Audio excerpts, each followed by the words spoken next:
Lasagna is one of my favourite foods, so I wanted my 7-month-old to be able to enjoy it too, and this is how I made it baby friendly for him. I started by browning some mince in a pan, and while this is cooking you want to get onto prepping your vegetables. This vegetable chopper is really good if you've got a baby, it just cuts them into nice small pieces.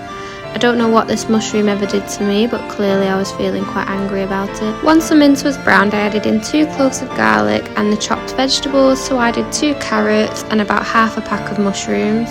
Give that a good mix, and now onto the seasonings. This is where it differs slightly from making it for adults, so I used no salt beef stock instead of regular stock.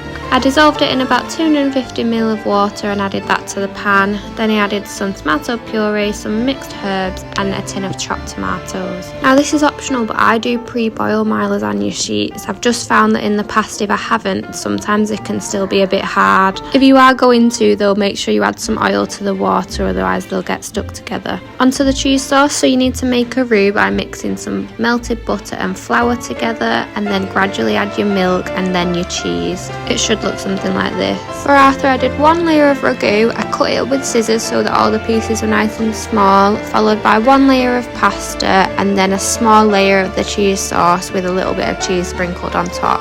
Once his was prepped, I then went back to the pan for our adult portions and I added some salt and pepper to the ragu mixture. I then prepared the adult lasagna as usual, so 1 layer of ragu, pasta, another layer of ragu, pasta and then the cheese sauce. Pop them both in the oven for about 20 minutes until they're nice and golden brown on the top.